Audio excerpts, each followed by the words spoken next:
Motor vehicle mechanic. Motor వాహన mechanic ఏం చేస్తారో చూద్దాం.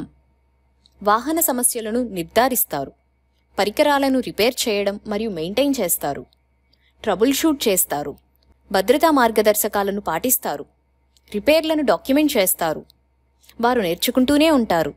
వారు కస్టమర్ సర్వీస్ని అందిస్తారు, సవివరమైన రికార్డులను ఉంచుతారు. పరిశ్రమ పరిణామాలతో వారు అప్డేట్గా ఉంటారు.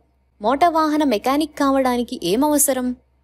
అడాప్టబిలిటీ, దక్షత, యాంత్రిక నైపుణ్యాలు, పని నైతికత, ట్రబుల్ షూటింగ్ నైపుణ్యాలు, కమ్యూనికేషన్ స్కిల్స్, వాహనాల గురించి పరిజ్ఞానం, టైం మేనేజ్మెంట్, వివరాలపై శ్రద్ధ.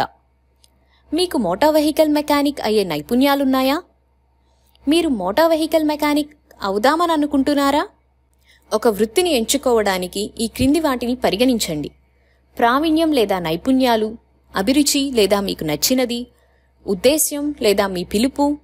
ఒక నిర్దిష్ట వృత్తితో మీరేమిస్తారో మరియు మీరేం పొందుతారో పరిగణించండి. దాని గురించి ఆలోచించండి.